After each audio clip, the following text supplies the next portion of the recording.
Hi everyone, welcome, good morning. Welcome to this event on localizing loss and damage and the importance of local voice in climate finance.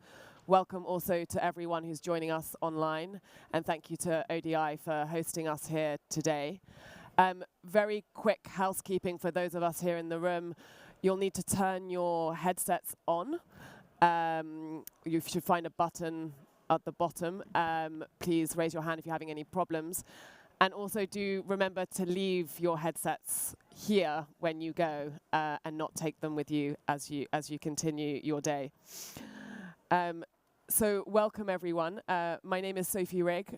I'm a climate policy advisor for GNDR, which is the global network of civil society organizations working on disaster risk reduction. GNDR has over 1,850 members, and these are organizations working across 129 countries. And we are very lucky here today to have many representatives of the network, 4 different members here to come and tell their perspectives and their stories of the work that they're doing.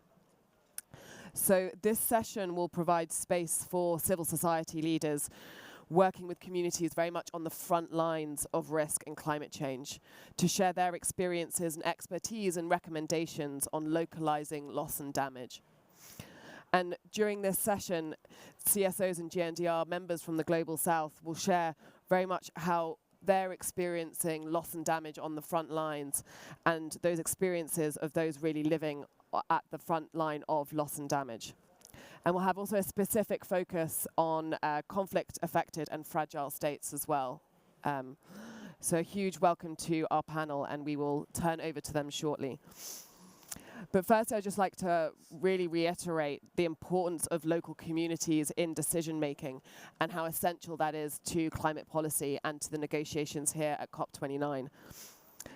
Efforts to avert, minimize, and address the impacts of climate-induced disasters are much more effective when they have local knowledge and perspectives. And these perspectives and views very much need to be heard here at COP29.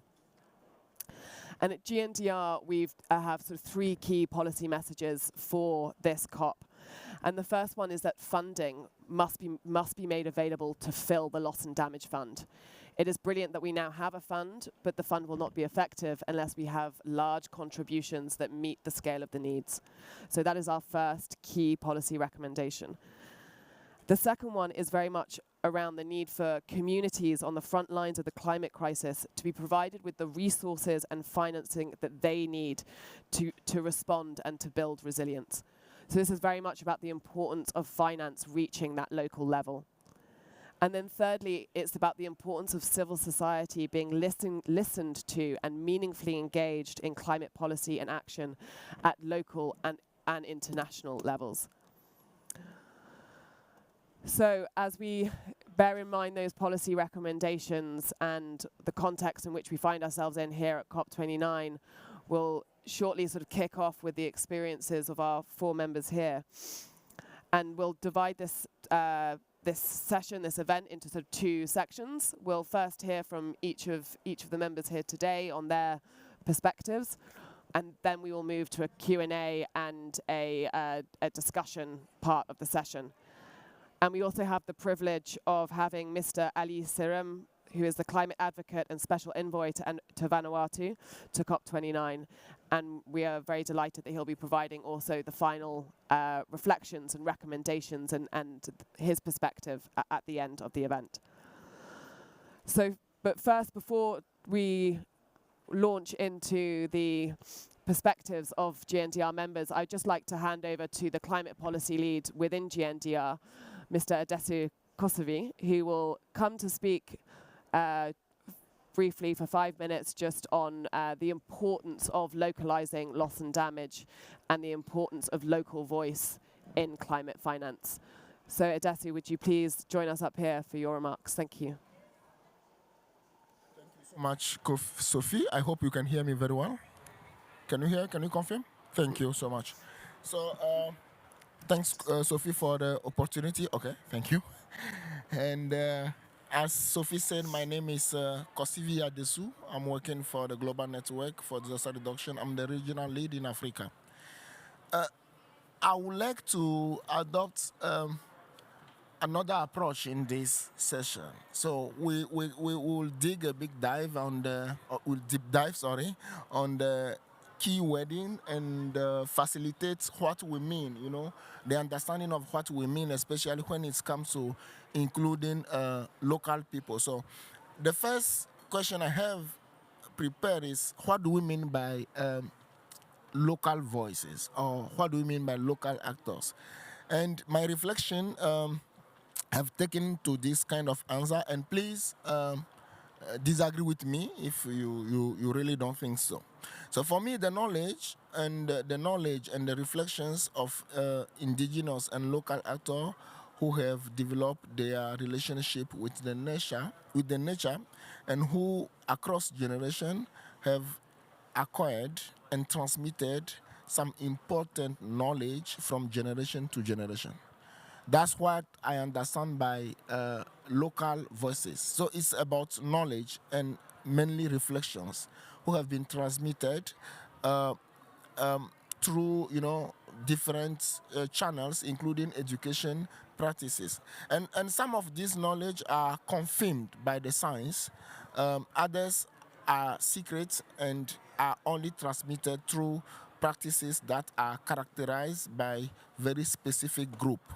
That's why you can hear that the Bantu, for example, which is a kind of society, have this type of practice. You can hear that in the forests of DRC, there are some very specific knowledge kept by a very small group. So when we talk about local voices, that's a bit what we understand. We are thinking about indigenous people, but also local people, considering indigenous people are people who are born somewhere and who are living there for a very long time, and local people as those who have migrated or who have met the culture of a zone, but who have stayed there for a very long time and who have transmitted it from generation to generation.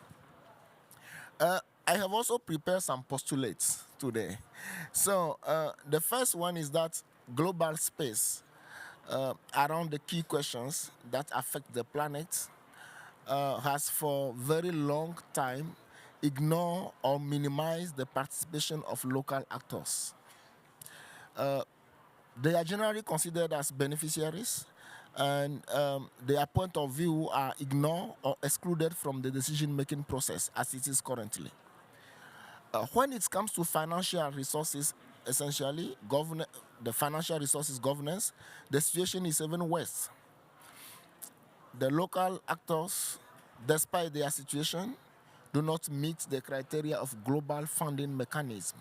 So again, today local actors, unfortunately, cannot really find the necessary confidence to go and apply for resources or seek resources for their needs, simply because the system itself is not made to include them. That's the reality. Though present at early stage of any problems, most of them, despite their knowledge and capacities, are really absent in the social organization of the countries. So when you break the issue to the country level, these actors are almost absent because the decision-making process is really stuck in the capital cities, in the high-level government actors, and these people are not always associated, consulted, or included in the decision mechanism process. Climate finance, despite the lack of a definition, probably seems to refer to every financial resources invested to avert, minimize, and or address climate-related events, including mitigation, adaptation, loss and damage, and all the sectors that climate change might affect. So the question now is, with the local voices in the climate space, what can the local voices in the climate space bring? What can they provide? But before I respond to that question, it's important to digress a bit and let you know that we've got a very interesting experience in Zimbabwe, among other countries, which we call localizing climate projection. And with the localization of the climate projection, where we try to associate the scientists, and the local actors to really understand how we can improve the prediction process, the forecast today. The National Met Services have let us understand that by meeting the local people, by learning from their practices, by learning from the way they understand, first of all, the relationship they have with their nature, the way they understand the nature, the way they predict events according to the natural symbol they have around themselves, has really enhanced their own capacity and confirmed the need to continue the collaboration with these local communities to improve even the prediction. That's something we've learned from the National Met Services, who have happily joined the process. That process has also confirmed that there are some existing ways to predict and prevent some hazard from becoming a disaster if these local actors are associated and included in the decision-making process. Unfortunately, this is not yet the case, and we need to find the strategy. Now, what is the added value of the local communities in this space? For me, I found four main key points where I think local actors are extremely important. The first one is their inclusion in the decision-making process. By including them, by associating them, it's really important to make sure that our decisions are well understood first, are fit for purpose, can be owned by these people, and can be implemented easily, because once you have the people at the front line who have the responsibility, and also who are the first victim of events, when you associate them directly, you are sure that even in your absence, if they understand the process, if they own it, and they find themselves as the owner of this process, they can easily implement it. They can also be a solution providers. Either we want it or not, either we agree or not, these people always sit at the front line of the problem. Before the national authorities leave the capital city, for example, and go to the local communities, it's really happens that they are there and they are trying to provide the immediate solution to reduce the impact of the climate events on lives, and it's important to keep it. They are also active actors. Once they feel confident, once they feel associated, they really give all their knowledge. They share easily their knowledge, and they enrich the people. And finally, because of the time, they have also contributed immensely to a comprehensive planning. Comprehensive planning refers to a process where you show that once you agree on a way forward, once you agree on something you want to do, either in climate change or DRR or sustainable development, they really join the process and they really bring their input, which are extremely relevant and strong enough to achieve very concrete responses. These are some of the key words I want to share with you, and thank you for your presence. Thank you. Thank you so much, Adesu. Really important remarks there on some of the barriers to in the engagement of local actors, problems with the system, of course, with a lack of decision-making that is decentralized to their local level, as well as some key recommendations there around the importance of how we can involve local actors in climate action. So now I'd like to turn over to our panelist here, and we're going to start with Zakir. Would you please do also introduce yourself and your organization. Over to you. Thank you, Sophia. I am Zakir, and I am simply a farmer. That's all. So let's begin the show. So, yeah, localizing loss and damage, local voices in climate finance. Sorry to interrupt. Let's just move slightly so that those can see the slides behind. Can I move it a little bit? Great, thank you. So,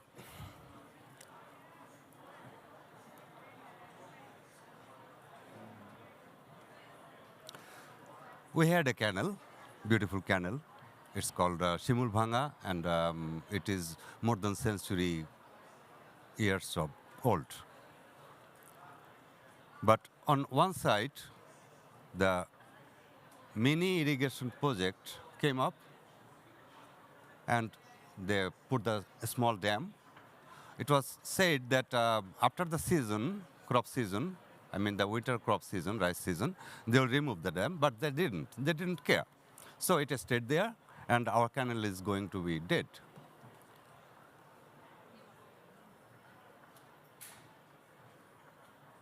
So we took the issue on our hands. We means children. I am also a children at that moment. So we discussed what to do. Let's do that on our own. So we jumped in, and we made a nice plan. We collected the CD that I am talking about near at 2003, 4, 5, that time. So internet was not that good. So we collected the CD to design the canal, how to dig, how much we will dig up, and then we jumped into the canal directly.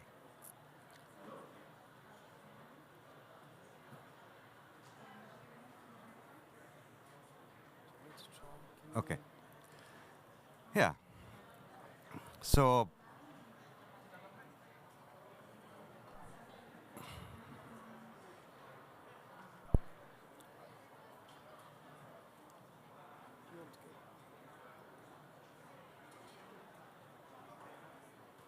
Do you want to go backwards? yeah.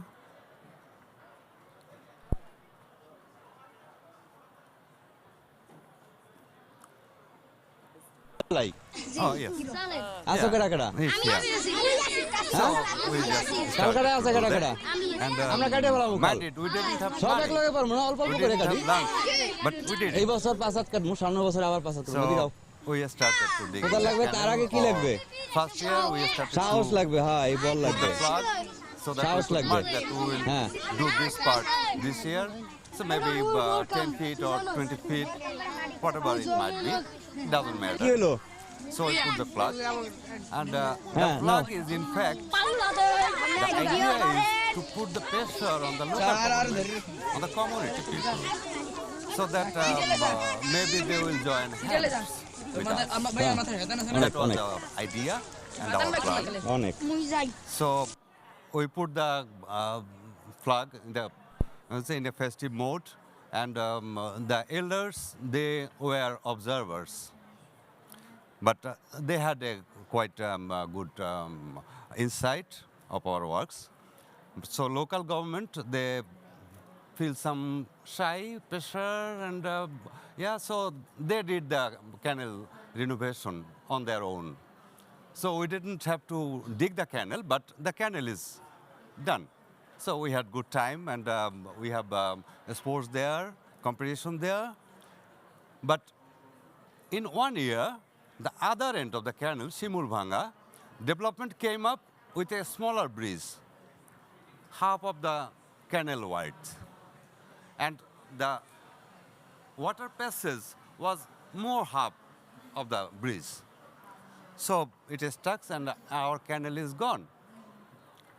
But hopefully, our community was recognized as one of the 8 global champion community. So for engaging children into the development process. What was wrong with us? We did the work, we had a plan, but we failed. Completely failed. Our canal is gone, Shimulbhanga is gone. What was wrong with us? Look at Bangladesh. And the salinity is a problem. The salinity intrusion is going up because of different reasons. The sea level rise is one of the reasons, so that the aquifer layer, they are saline water is coming in, and we have less water from upstream. So we had the problem, and we went to the government officers. What to do? They suggest fertilizer, but we are organic farmer, So we started to research with nature-based solutions, and we find quite good solutions. And after a decade, we find that it is nature-based solution against slow and onset loss and damage. So we submit the abstract in an international conference. It was selected, but I couldn't go because I didn't have money. So what was the wrong with us? Again, well, this is a success story for 98% success story, because the corrugated tin sheet, it works as a sharpener during the cyclone. So we suggested that where the cyclone prone area, they eliminate the corrugated sheet. So they did the good thing, and they took out all the corrugated sheets, and they put different materials there, nice house, even the toilets, the kitchen coop, everything is the new product. But what was that? It was asbestos. So what really is wrong with us? Thank you. Thank you very much. Thank you, Zakir. A really important example of the importance of nature-based solutions and the reality of slow onset loss and damage and what that really means in practice and to people's lives. So thank you very much for sharing with us, and look forward to your further recommendations in the second part of the session. I'd now like to slightly mix things up and ask Gloria to come and speak. You can take my seat if that helps. Or, yeah.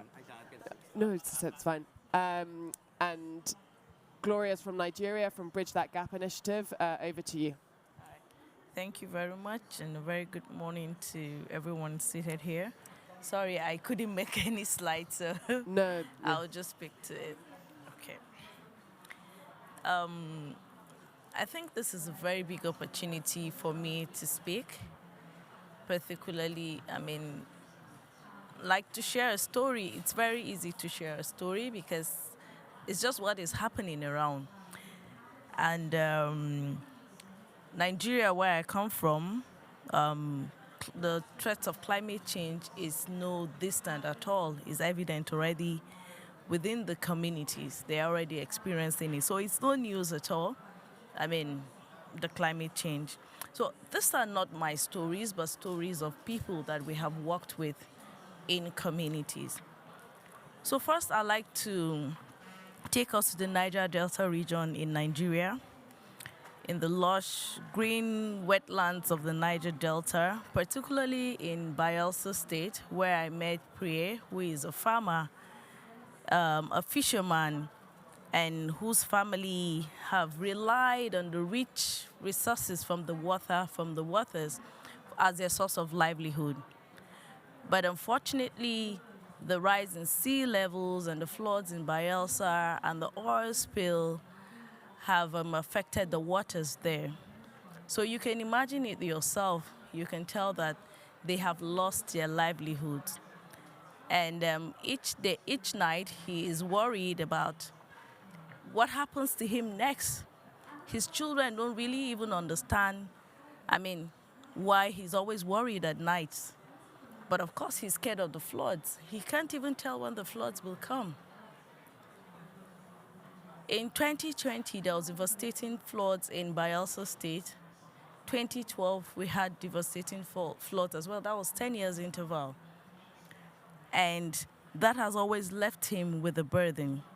But despite those challenges, Prayer has always been very positive that probably someday things will turn around for him. And so he joined over other advocates and activists and other farmers to be able to advocate for cleaner waters and sustainable farming practices. They're trying to ensure that their local voices are being heard. Then if you go down to the Middle Belt in Nigeria, I met a smallholder farmer as well. The Benue State in Nigeria, in the Middle Belt, is known as a food basket. But I think that was a long time ago because it's no longer the way it used to be. So there they cultivate maize, yam, and cassava, which helps them to provide for their family and also contribute to the local markets. But the unpredictable rainfalls have affected them, and so you can't even predict the rainfall anymore. And so he has lost his livelihood as well. If you go far to the northern part of Nigeria as well, we're experiencing droughts there, desertification. And so a lot of farmers have also lost their source of livelihoods there. Women, smallholder farmers have resorted to climate smart agriculture, but they also lack the expertise or the funding to be able to farm at a large scale, despite the fact that there is a solution that they have recognized. So the story varies from region to region in Nigeria. And I wish I had finished up my slides. You would have seen pictures of some measures that we took to train some women on climate smart agriculture to be able to support them. But then it's limited. These women are yearning for more. Their livelihoods have been lost. In the northern part of Nigeria, we're also faced with insecurity. And that means they can't even go to their farmlands.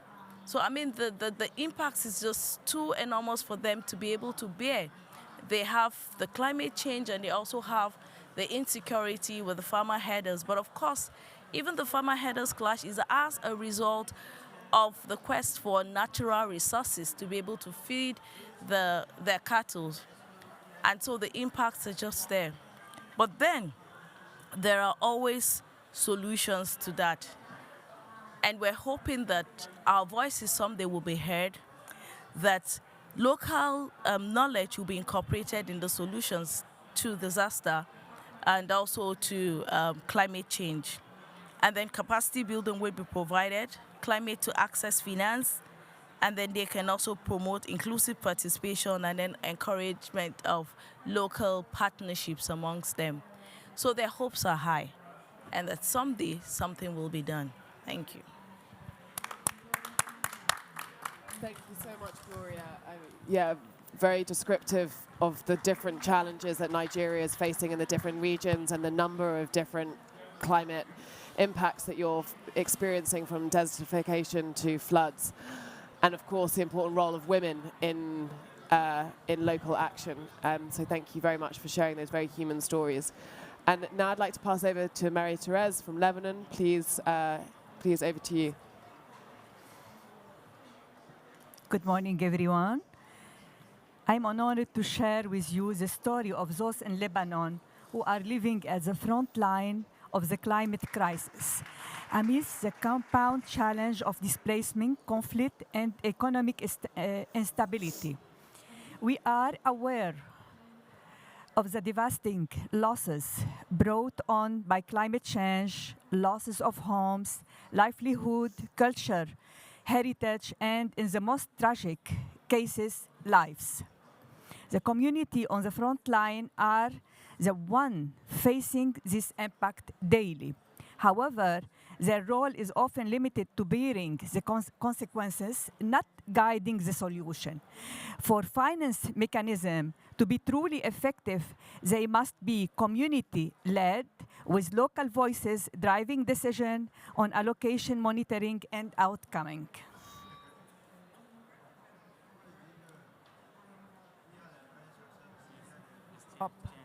Oh, okay. Lebanon, a country facing serious climate change risk compounded by fragile geopolitical and diplomatic engagement. It's a risk of being leaving behind due to challenge of climate security, peace of sustainability, resources management. Over the years, Lebanon has faced immense pressure for two major crises: the Syrian refugee, like you see up, and the effect of ongoing conflicts such as the Israeli war in Lebanon. These events have displaced hundreds of thousands of people, many of whom are now living in regions severely affected by climate change and making issue of resources management critical because of instability, conflict, and fragility. In Bekaa Valley,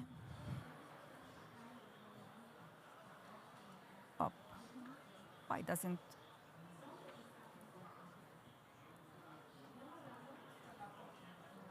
No.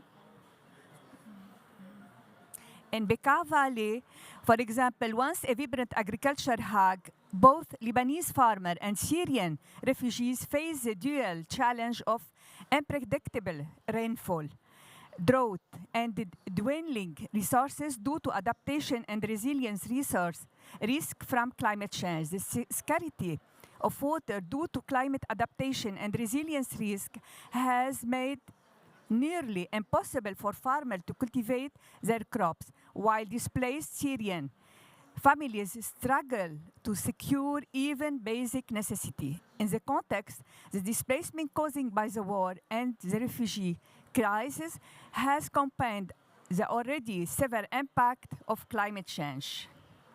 The vulnerability of war and climate change affect population wherever displaced by war or climate-related disaster find themselves caught in a cycle of poverty and vulnerability. In coast area like Uza'i coastal, suburb of Beirut, Lebanese families and Syrian refugees alike are witnesses the devastating effect by rising of sea level.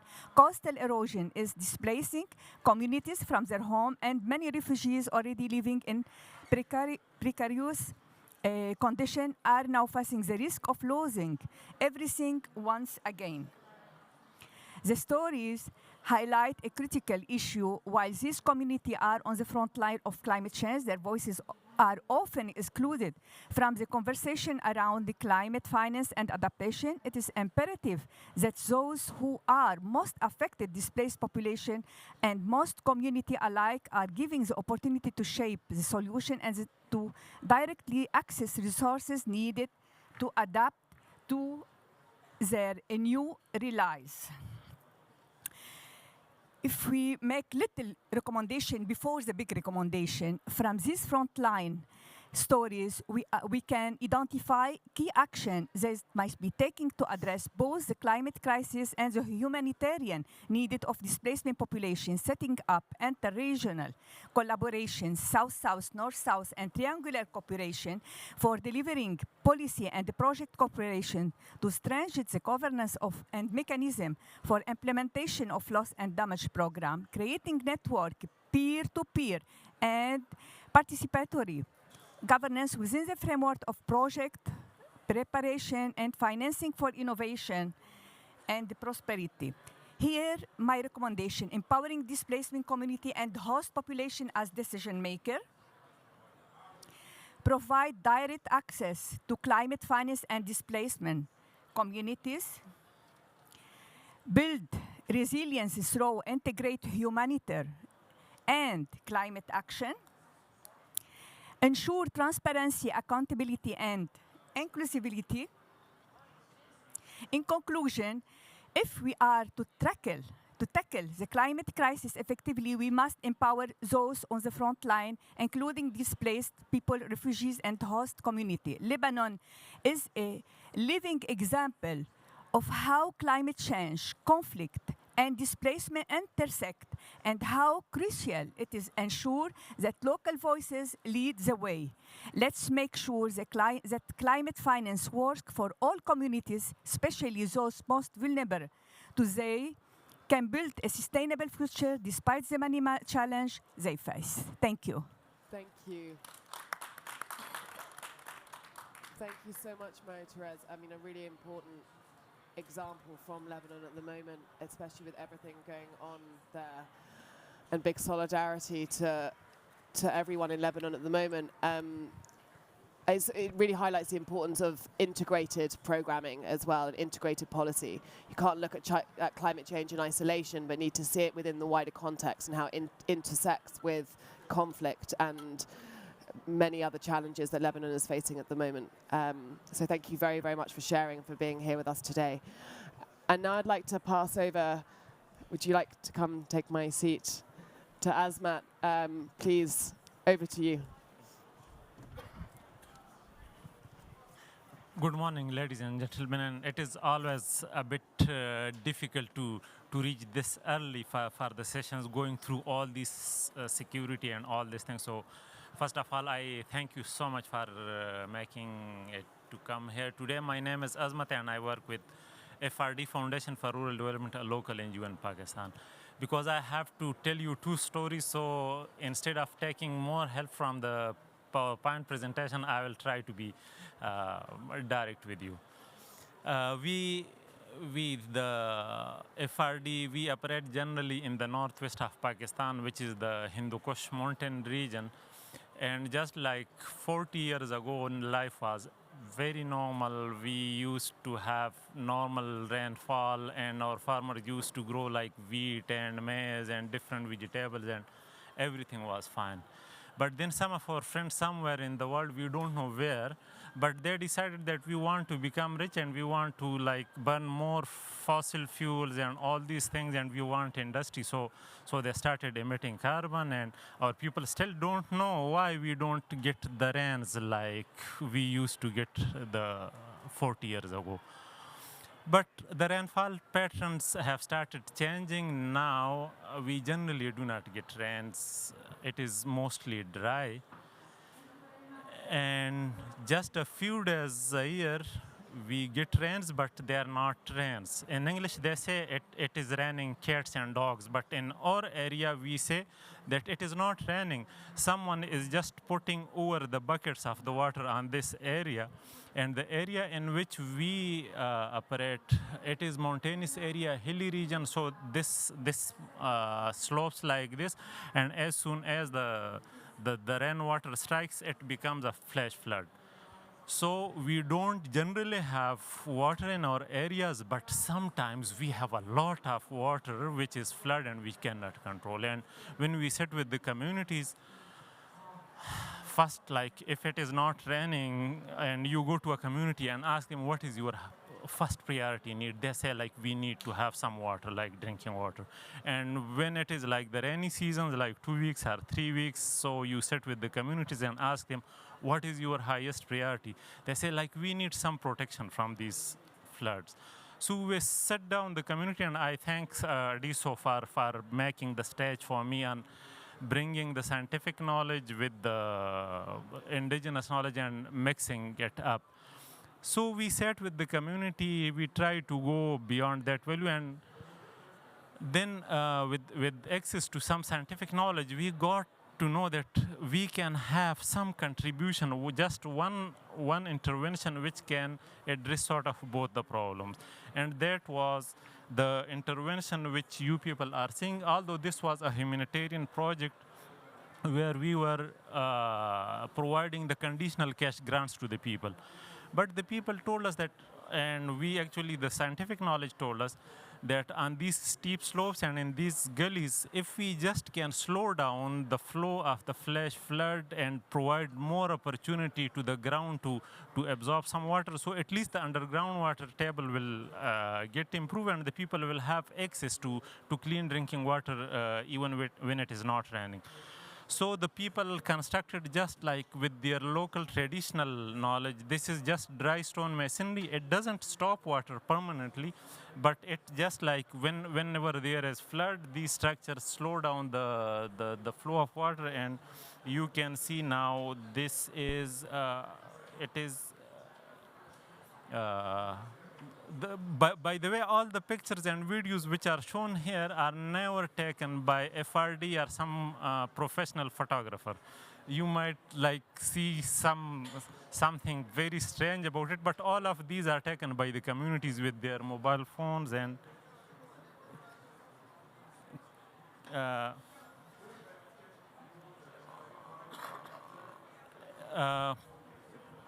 till the time it starts play, but I will just tell you the intervention. Yes, now it has been rained and the flash flood has started coming down in the absence of these structures, which slows down the velocity of the water, increases the contact time of water with the ground for more absorption, and reduces the soil erosion downstream.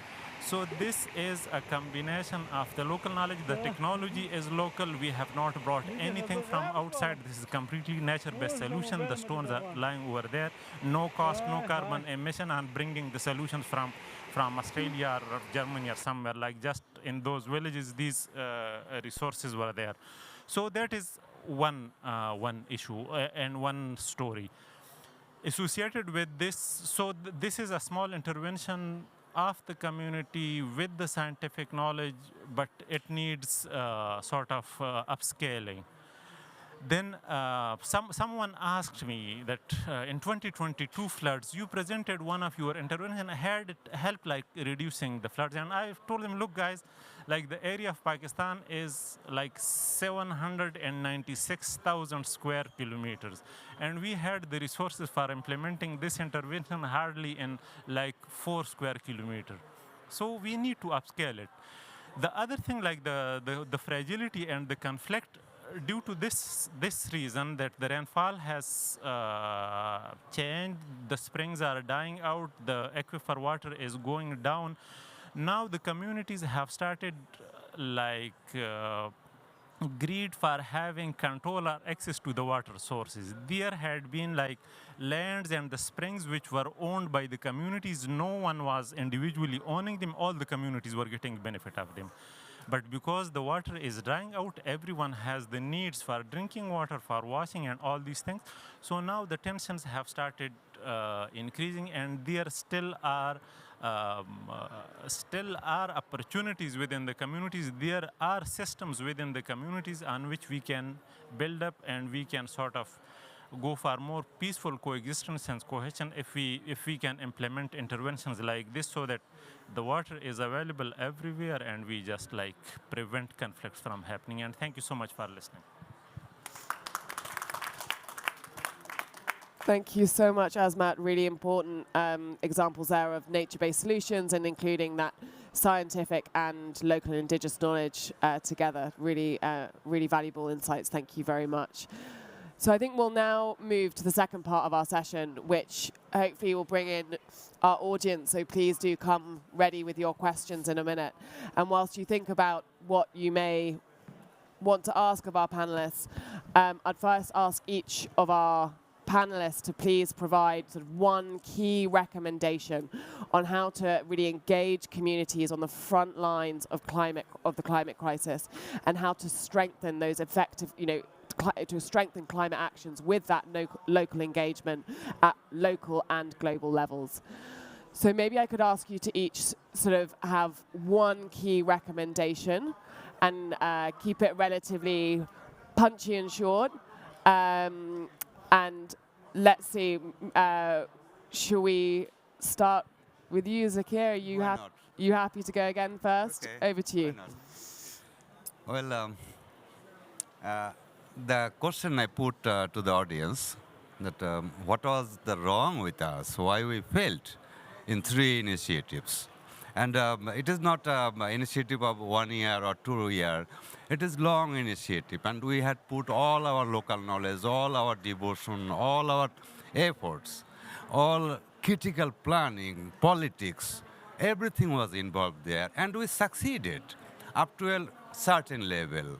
But after that, why we failed? The first thing is we didn't have any representation to local government or national government or international arena. We were everywhere, but we didn't have representation. That's the one thing. Yeah. The second thing is our capacity was up to that success. But after that, we didn't have the extended capacity to protect our success. So it got destroyed. And the third thing is, of course, we didn't have the means. And nobody came forward to do that, because it was not a project. If it was a multi-million-dollar project, give me $1 million, I will do one thing. And you will be very happy. It will be a renowned project. So they have done a very good job. But since we did it free, so it doesn't matter for policymakers. Yeah. That's the 3 point I am Really, bringing to the table. Brilliant, thank you. Representation, capacity, and resources. Really, summarized it very well. Thank you very much. Gloria, over to you. Okay. So to strengthen effective climate actions at the local level, it's very important that there's inclusion, ownership from the community. when the community own the process, they own the solutions, and you can ensure sustainability and effectiveness of the solutions. And while we're not undermining the importance of technology, you can take away some indigenous methods of addressing climate change or the numerous disasters we face in communities. So it's very important that communities are included in decision making. They take ownership, they take the lead. In terms of, they take the lead because they understand the community better and they are in the community. And that way, you ensure that, yes, the solution comes from them itself. And you can see the results, and they can also measure it themselves. They can always improve on it. And because communities are always excited when they are allowed to lead, particularly on issues that affect them. And then you see they put their all in all. And I think we had come to a point that is all what is needed to be able to address these issues that we have on ground. And that is what can promote their voices, and that is what we can guarantee their inclusiveness. Thank you. Yeah, brilliant. Thank you. Community ownership and locally led solutions, really important. Marie-Therese. Today, my purpose is urgent: to amplify the voices of those directly impacted by climate change and to rehab climate finance so that it reach and empower local communities. While we've made stride with the loss of damage fund, many bottlenecks remain. The bulk of financing is often tied up in national and international institutions with complex layers that prevent it from reaching those on the ground. Local actors, our community organization, grassroots movement, and local government often struggle to access this fund, either due to administrative barrier or a lack of direct representative. This discount results in finance flows that may look substantial on paper, but fall short of the needs of the ground.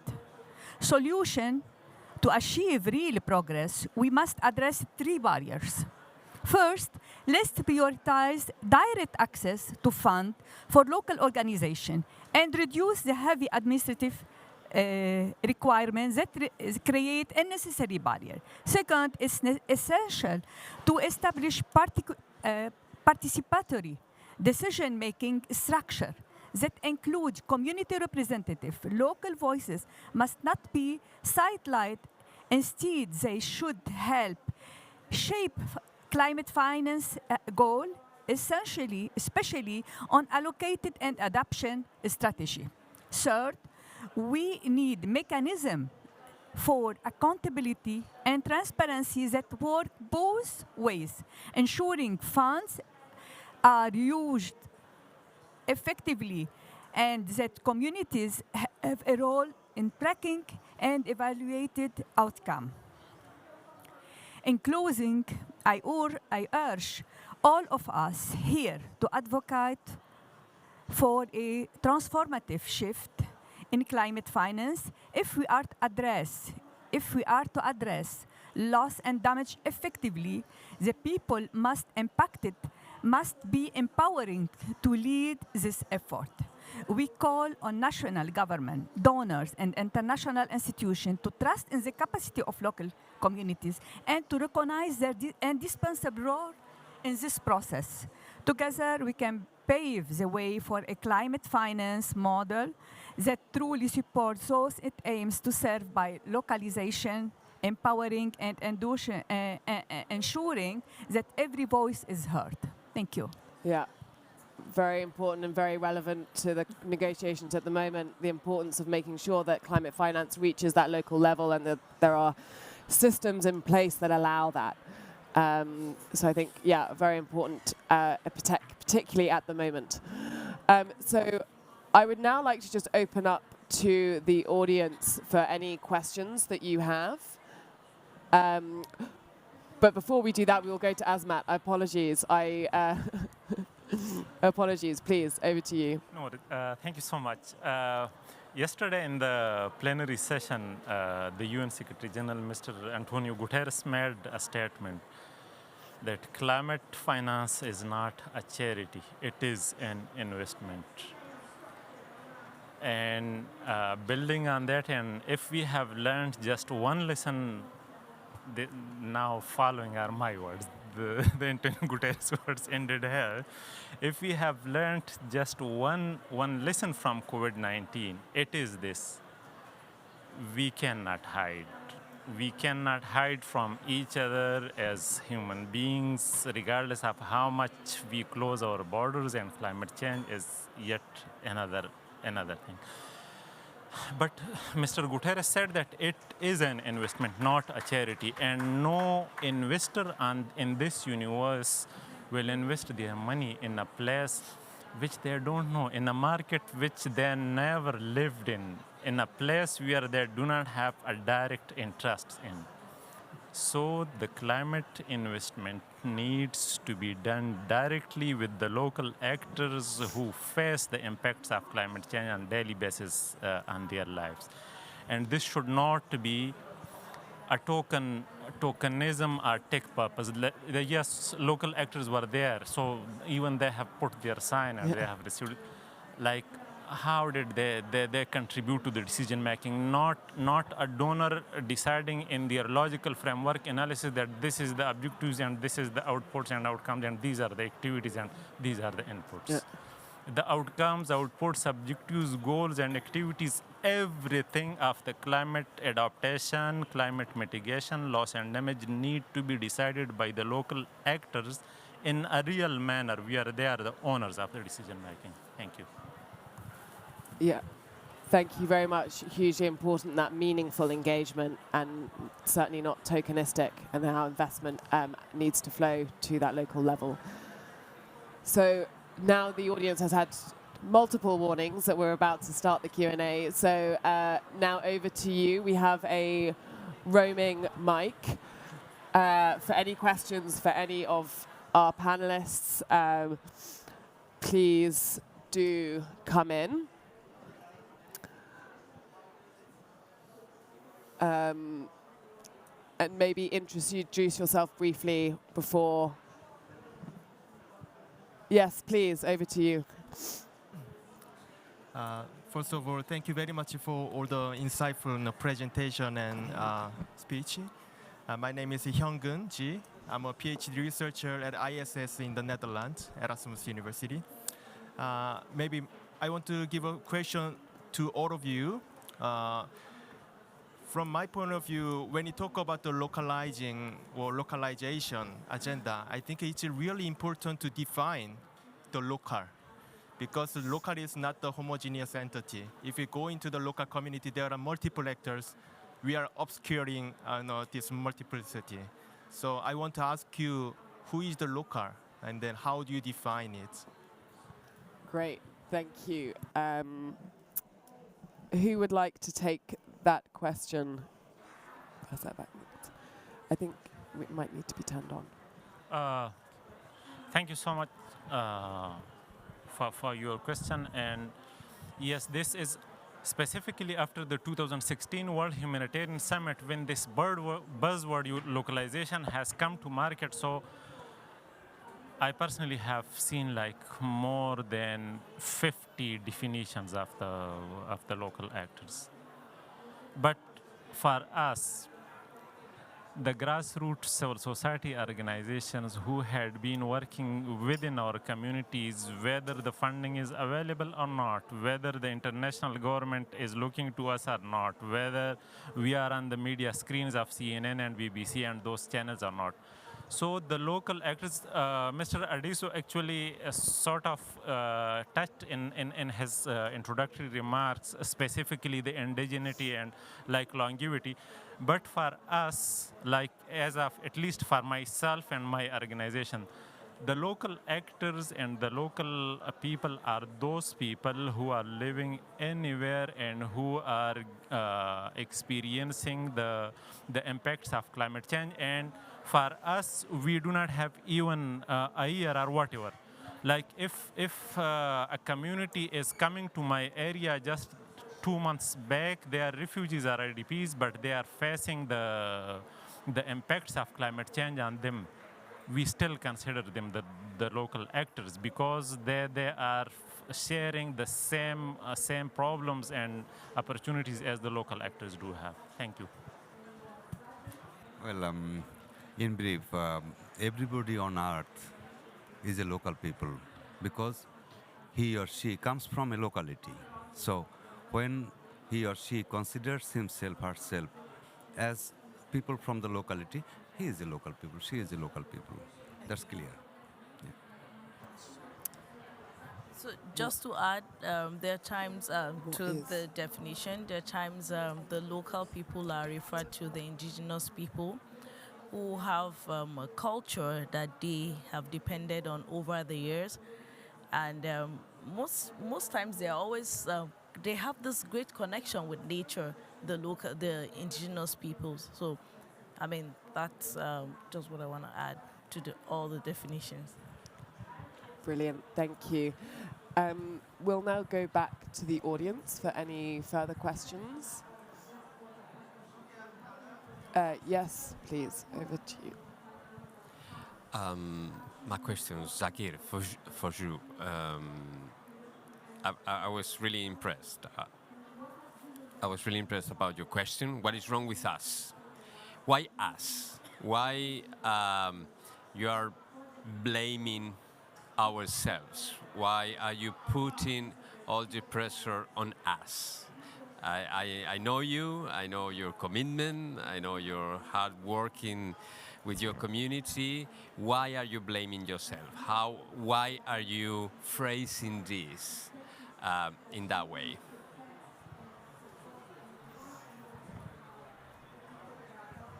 Well, when Adisu proposed me to be a panelist, then I been assured that my presentation will be provocative enough. And since I am with GNDR since 2012 or 13, like that, and I know GNDR has the guts to resist my provocation. So, because we blame ourselves, because we are not anywhere. In policy, practice, money is far away. So we are not anywhere. Nobody is with us. So we did our development on our own. And we have our own local development policy of our own. Although we cannot resist the risk inputs by the development process, we cannot resist because of the capacity. But we certainly have do some to do. You can do this in our community. You cannot do in our community. For example, local tree species conservation. We have a living museum of local tree species, and we are continuing. Personally, I had to fight a lot with my family and friends. Why you are keeping the jungles? And they know me as a crazy man, so yeah, but they like me. You cannot chop down a tree without any logic. You have to give the logic in our community, a small anyway. I have to chop down this tree for this reason. Then we try to shift the tree. If we can relocate, we have experience to relocate total ecosystem in Dhaka city. We did it on our own. And my wife, she had a lot of sacrifice in that because the money was from her pocket. It was not mine. And anyway, that's a different story. So this is our local policy, even with a single tree. So when development push ourselves to our boundaries, we cannot resist. we have the power, we have the kids, and one thing that don't ignore the power of the kids. Look at Bangladesh, 15 years, long 15 years, a lot of powers tried to topple down the autocrat government. They couldn't, but the kids, they did it. So kids have the power if you can tune it, like Dr. Enos. Well said. I think we've got some further questions from the floor. Thank you. Good morning, everyone. Speaking of children, my question is for Gloria, and it's just on how have you seen the impacts of disasters, particularly on young people and children in the African continent? We know that we have the most youthful population in the world. And I do think that the effects of disasters can be quite adverse on young people, especially because we are the people that still have to imagine a future in the world. Not that everyone else shouldn't imagine a future, but a longer life on the planet and in the communities that we live in. So what are some of the conversations that young people are having, and how have these consequences affected them uniquely?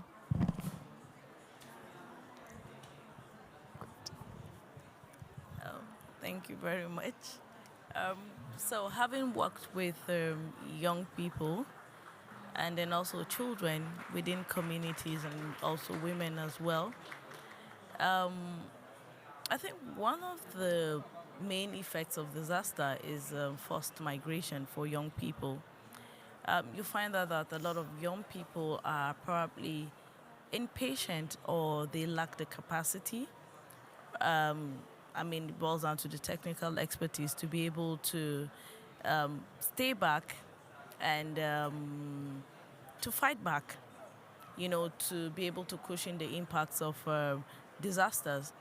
So you find that they are so impatient and they move, particularly the men, the young boys, they move and to another location where they feel is better, leaving the women and the children, or the sick to face, whatever impacts is left there. So you find that they only return, or some never even return back to their communities. And aside that again, you find that in the face of disaster, we all know that, it's not new that a lot of services are disrupted. We have education being disrupted. And so at that point, a lot of young people lose their focus.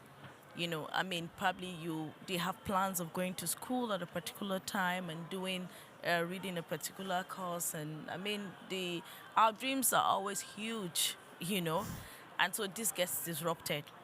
And you find that because of that, there's that disruption in the way they had planned their lives. And so you find at the end of it, they find it difficult to get back their lives. And so you're left with youths without a purpose or without achieving anything in life, or probably they begin to indulge in all sorts of social vices that at the end of the day you're having, like, will I permit me to use, or maybe criminals or nuisance within the society.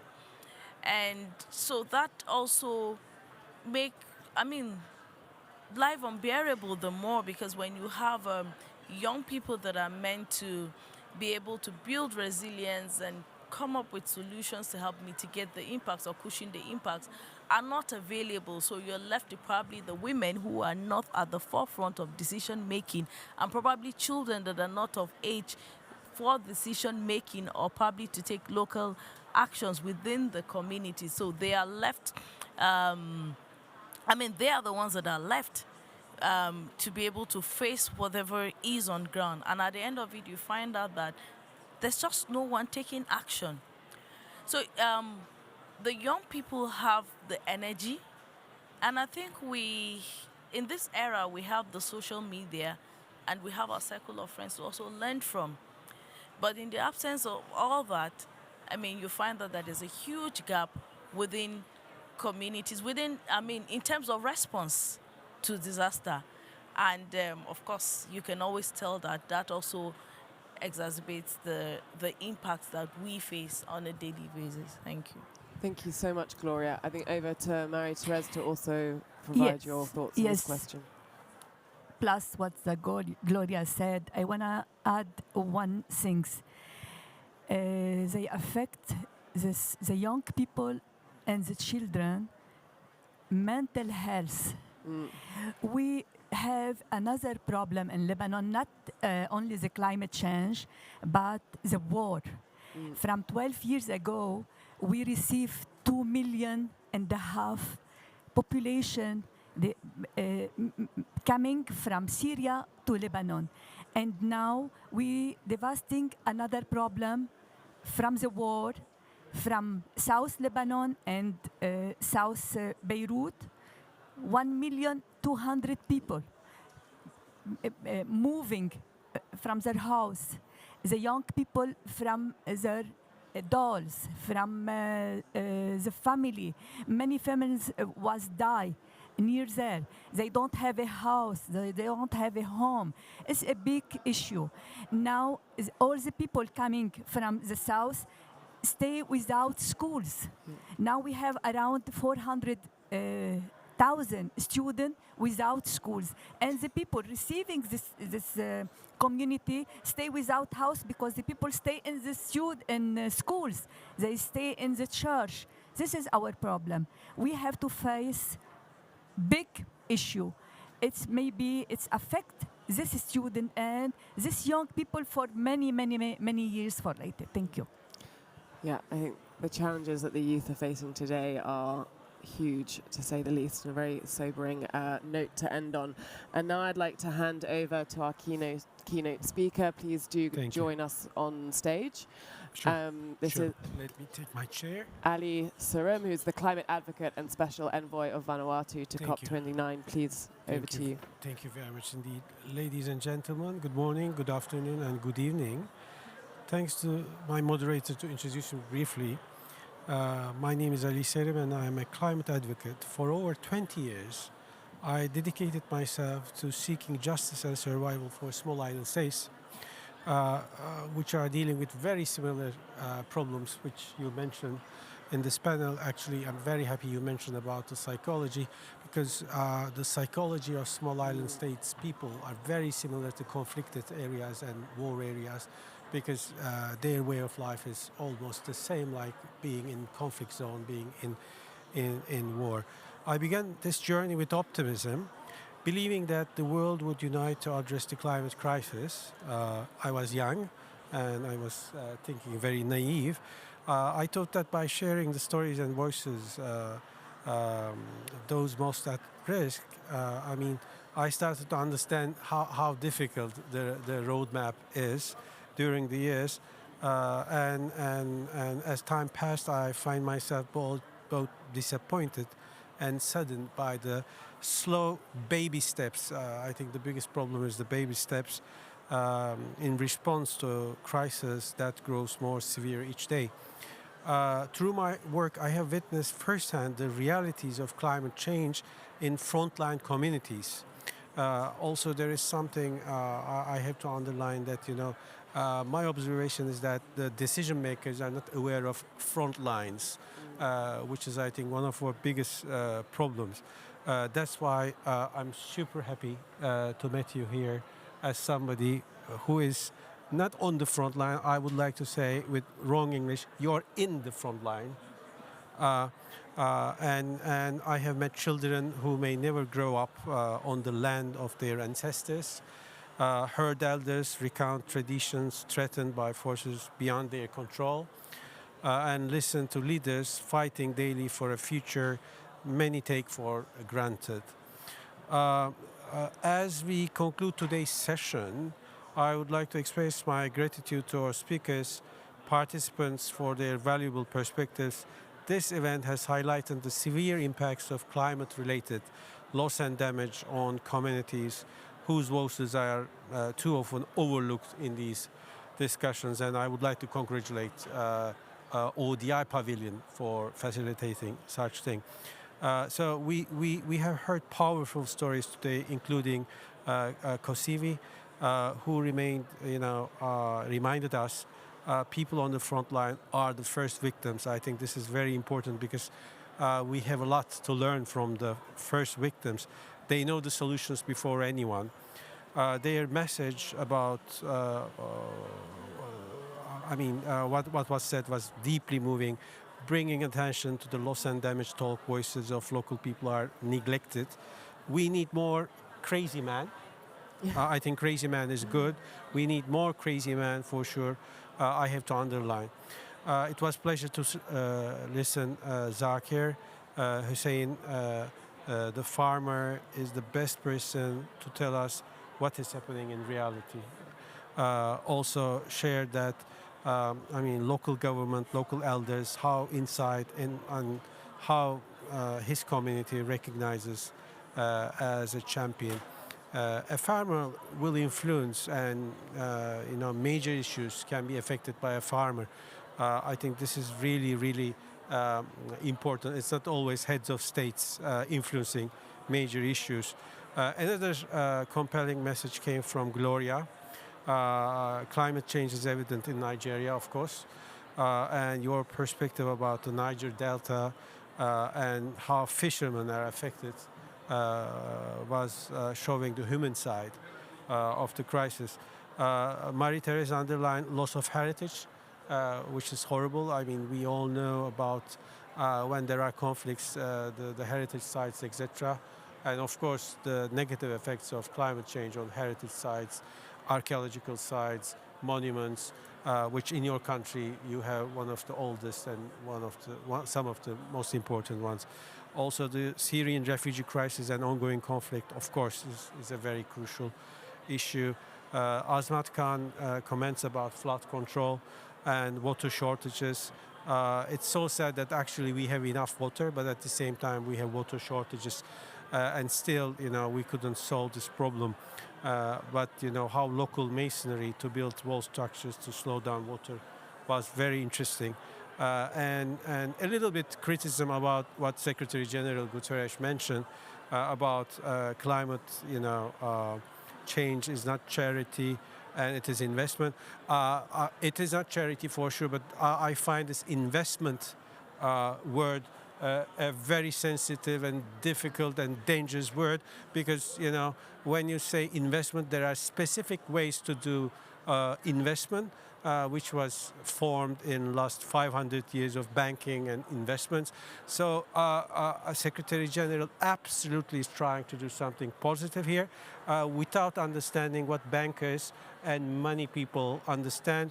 As somebody who worked for long years in finance, I find putting investment in anywhere closer to climate change is a very delicate issue. It's like chemistry. Sometimes, some good chemical products separately are important, but when they come close, it can create some interesting, unexpected reactions. I think you all made, me think without understanding local knowledge and communities and local partnerships, loss and damage fund, and these efforts will not be successful in a frame, in a timeline we really wanted to see. In Tonga, Vanuatu, Tuvalu, in those small island states, actually, the problems are very similar, I am understanding again in this panel that problems are very similar and the same all around the world. And still, after 30 years of climate talks, I see, that this understanding is unfortunately lacking. Bahamas, I have to, remind you that, we are talking still very funny numbers. 600 million something in loss and damage fund is just making me so upset, so stressed. To be honest, a personal note, I'm not sleeping since last 72 hours. So COP is amazing for me. It's a happy place, but at the same time, it's a very stressful place when you think, some small numbers are just a mega yacht of a rich guy that can change lives and history. In Bahamas in 2019, Hurricane Dorian, left us $3 billion of damages, and many are still rebuilding years after the storm, with thousands displaced, their homes. I mean, people are struggling, and families broken, and communities uprooted. So these tragedies underscore a central theme. We have discussed today the urgent need for local communities to be at the heart of decision-making process. And I know that we are out of time, so I cannot stop myself to give you some horrible numbers that, Hurricane Mary brought 91 billion in damage to Puerto Rico, and still we are talking, very small numbers when we talk about aid, and it's very pathetic that we still don't have an agreed definition of climate finance, very sadly. So in 2023, the luxury market was projected to reach, which is confirmed, by the way, approximately 1.7 trillion. So all good fellows, citizens of the world, will spend, I don't want to give any brand names, but $1.7 trillion to luxury products, and sadly coming to conflicts and what you mentioned, global military spending reached record 2.4 trillion already in last year. So we have money, the world has money, and this should come to loss and damage fund, and this should be distributed in a way that there should be a special mechanism that local communities should have a say. Thank you very much indeed. This is my keynote speech. I hope I didn't use my time in the wrong way. Thank you very much for listening. Thank you. Thank you very much, and thank you to all of the panelists. I think let's end on your very important notes, so thank you.